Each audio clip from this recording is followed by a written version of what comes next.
everybody, how's it going? This is Doctor Who and this is the 1996 movie. This is a rewatch for me, but how much of it I recall is going to be interesting. It's one of those ones, kind of like Survival, where I saw it and then just for some reason blocked a lot of it from my memory. And probably wouldn't even be able to tell you the plot. I just remember that the Master is in this. I remember, I think it's New Year's Eve, and that's about it.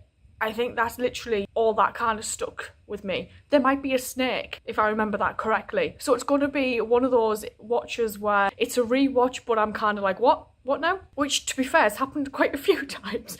I'm looking forward to watching this though, because this now signals like the very end of my classic run. Although whether or not I put this in classic or wilderness years, I'm still yet undecided. I'm not really sure where it fits at the moment. I'll have to kind of figure out what I'm going to do with it. So yeah, it's going to be one of those where I have to figure out what to do, I suppose. But I'm looking forward to watching this because I remember the cover of the DVD actually, and I always remember thinking how Paul McGann's outfit was quite Pertwee and Hartnell kind of mashed together, and I always really liked that. So I'm just going to get straight on into this. Let's go. It was on the planet Skaro that my old enemy, the Master, was finally put on trial. They say he listened calmly as his list of evil crimes was read. I love that the Master got his own trial. Then he made his last, and I thought somewhat curious request. He demanded that I, the Doctor, a rival Time Lord, should take his remains back to our home planet, Gallifrey.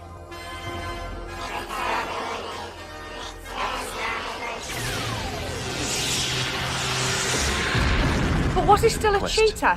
They should never have granted. I stowed his remains safely for the voyage back. Special box. Because even in death, I couldn't trust him.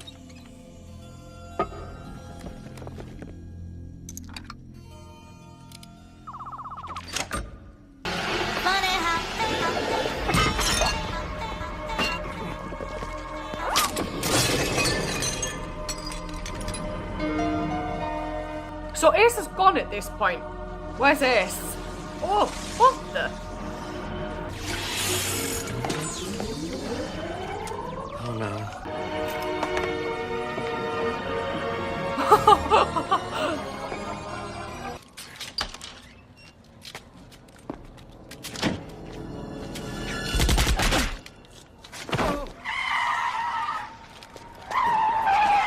What's that thing?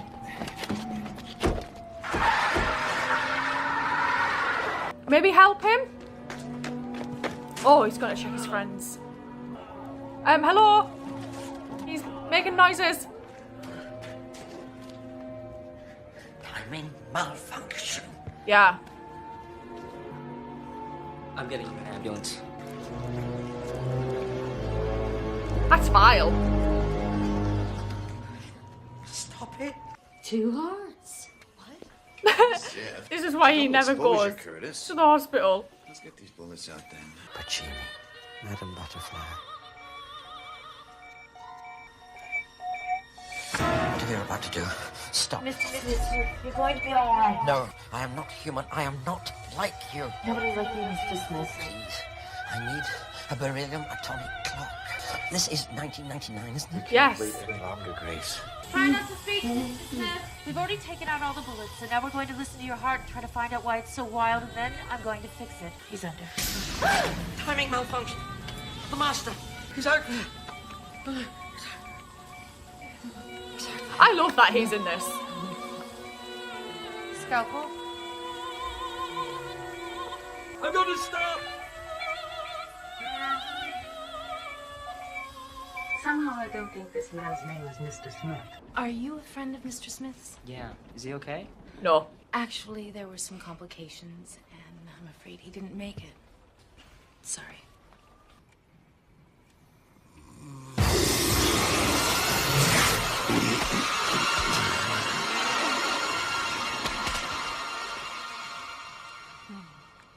He's just turned into like a parasite, really, hasn't he?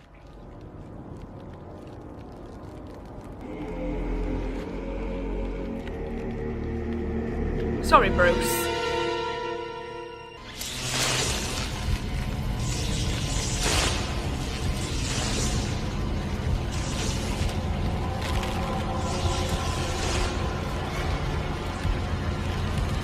Why is he putting faces?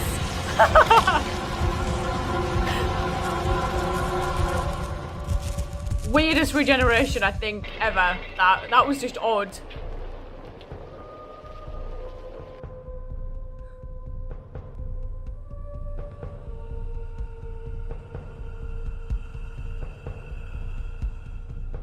I need the doctor's body. Sense of humor. No more snoring. You don't need a doctor. Come back to bed, honey. My name is not Honey. No. Oh, well. What would you like me to call you then? Master will do. Well, come back to bed, Master. I think you're gonna die.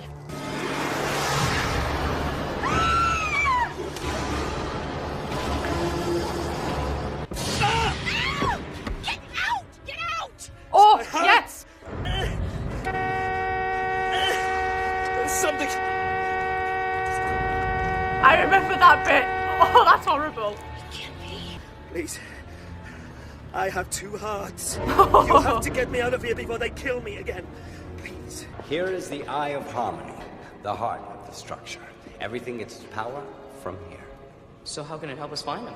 Well, as you know, it used to belong to me, but now it belongs to him. If we can open the eye, we will find it. We can do it.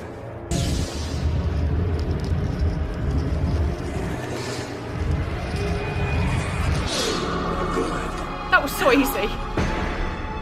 Look into the beam of light. If the TARDIS really likes you, the eye will open. You see, already the molecular structure of the planet is changing. At first in subtle ways, but soon in catastrophic ways. That's pretty cool. I need a bed in psychiatric. For herself. Midnight, tonight, this planet will be pulled inside out. You've got 3 hours. Nothing left.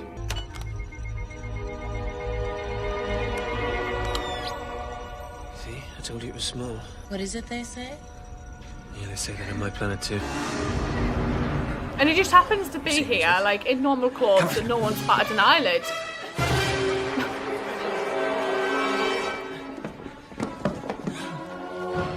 Oh, bloody hell. The Master? Grace? Grace, can you turn around? Look, I'll show you.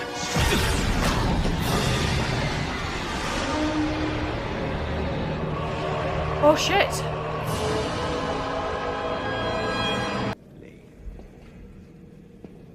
Lee. I would never lie to you. I would only protect you.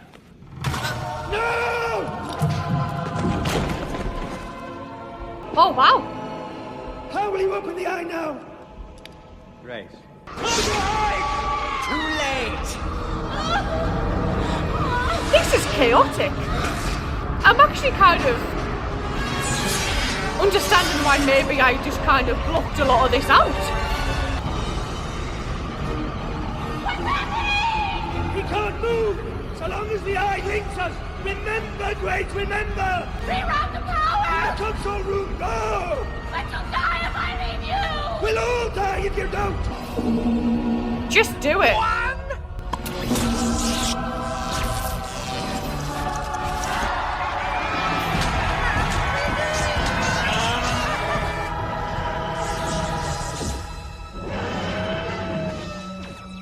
She did it. Your life force is dying, Master. We're in temporal orbit, Doctor. What is it? What is it?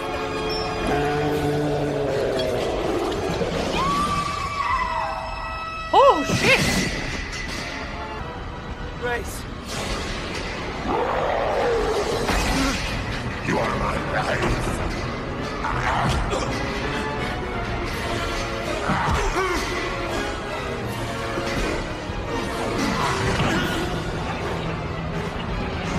You want dominion over the living, yet all you do is kill! Life is wasted on the living. The whole voice thing's weird.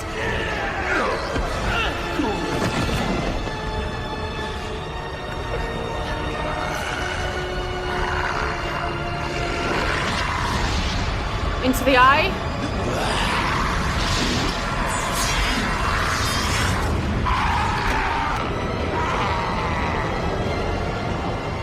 Give me your hand! Oh!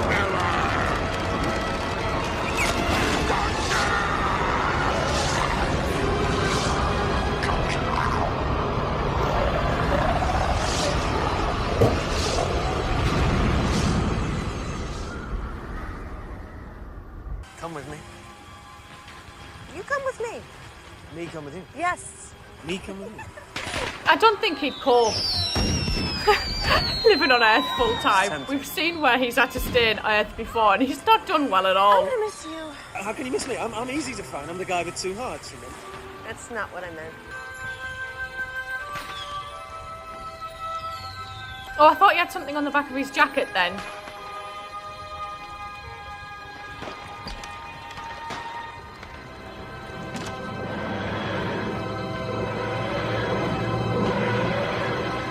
It's interesting how little of this stayed in my memory. Like, me thinking it was a snake, but it wasn't. It was, the master was just kind of like a parasite. I would love to know what happened to him between obviously becoming cheetah-like on the cheetah world to this, because there's obviously been time that's passed, a substantial amount of time, because obviously Sylvester's older in this, and then basically him being like this parasitic thing in a box. And I just thought that was quite odd. The best thing for me in this was Sylvester. I love that guy. I just thought it was lovely to see him reprise the role in this, and to see that he actually got a scene where he regenerated. As silly as it kind of was with like the pulling of the faces and things, that was one of the things I did remember, was him waking up like in the morgue. The whole lightning aspect of it as well, that was a recurring theme through this. That confused me a little bit. But I feel quite bad for him, because like that was the way that he ended up going out, was because there was an error, because this Dr. Grace didn't listen to him.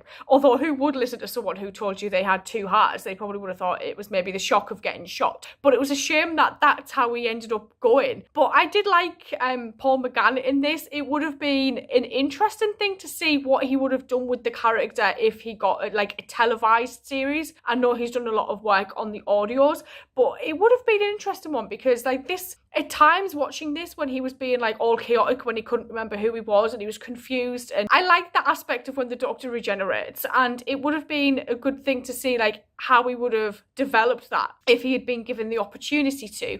The kid I wasn't really that enamoured with, Lee. I just thought he was a little bit irritating actually, and I know he served a purpose where he kind of became the Master's companion during this, but it was more because he kind of wanted like to start with power before he realised the Master was just being manipulative. And Grace was an interesting one as well, because she was kind of like the type of character that I think some people associate with Doctor Who, like the screaming companion, and then at other times she wasn't, and she was this really kind of useful, intelligent person who was helping the Doctor, and they mashed the two together, and I don't know, it kind of worked at times, but then at other times it didn't. And I just love all the little nods to like the previous Doctors in this, like him carrying the jelly babies, him doing what Peter would do and hitting the console when things weren't going right, and then this whole Eye of Harmony aspect of it. I'm sure that in the end of time with Tennant and Sim, the Master talks about looking into the Eye of Harmony. I think it's the Eye of Harmony, and it sent him mad. So that's interesting. If it sent him mad, yet he fell into this one. If it is the same thing, how does that work? That confused me a little bit as well. But seeing the Master again trying to get more lives, yet kind of fixated on the Doctor's lives and wanted the Doctor's lives. I remembered the whole kind of like half-human thing was from this as well. I don't know, like, because he kind of said it as a joke. I don't know, like, I don't know if that was ever made like a canon thing or not, or whether or not he just said it because it was like this big secret and it was a joke, or was that a thing? Because I don't think it's ever been brought up again. So that was another thing that kind of like is an interesting thing to look at, I guess. But it was an interesting rewatch of this, because like there was so little that stuck with me. Just like those odd snapshots of like the Master and the morgue and the parasitic thing, which I thought was a snake. So yeah, it was an interesting one. I'm going to sign off and say thank you, and I will see you guys later. So thank you.